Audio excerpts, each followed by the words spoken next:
হরে কৃষ্ণ, গোপালের রান্নাঘরে সকলকে স্বাগতম। এখন আমি বানাবো ছানার পায়েস।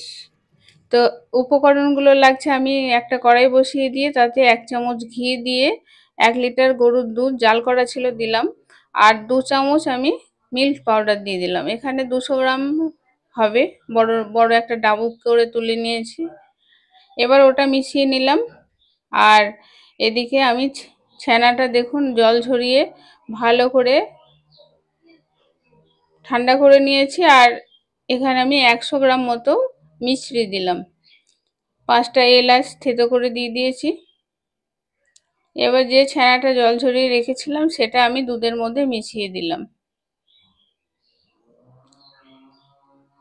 আমরা তো বাজার থেকে কিনে নিয়ে আসি ছানার পায়েস, কিন্তু এইভাবে বাড়িতে বানালে অমৃত স্বাদের একটা রেসিপি তৈরি হয়ে যাবে ভগবানের ভোগের জন্যে।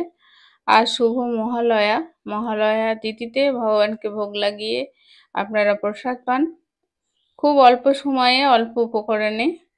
এবার একটু আমি কাজু, পেস্তা, আমন্ড কুচিয়ে, একটু কিশমিশ কুচিয়ে দিয়ে দিলাম।